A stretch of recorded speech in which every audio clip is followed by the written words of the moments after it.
This large-capacity SUNLU ASA filament spool provides enough material for extended printing runs without constant changes, which is especially helpful for production work or big functional projects. The ASA formulation is noticeably tougher than standard polylactic acid and acrylonitrile butadiene styrene, giving printed parts a solid, impact-resistant feel with clean layer bonding and minimal stringing when dialed in correctly. Its resistance to sunlight, rain, and heat makes it a strong choice for outdoor brackets, fixtures, and mechanical components that would quickly degrade if made from more sensitive plastics. Withstanding temperatures around 90 degrees Celsius, this filament holds its shape well in warm environments, so parts in enclosures, vehicles, or near machinery stay dimensionally stable.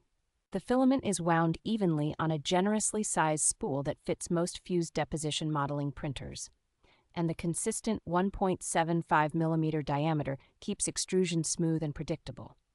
When printed within the recommended temperature and speed ranges, the material flows reliably with very few clogs or bubbles, making it approachable even for users moving up from basic polylactic acid.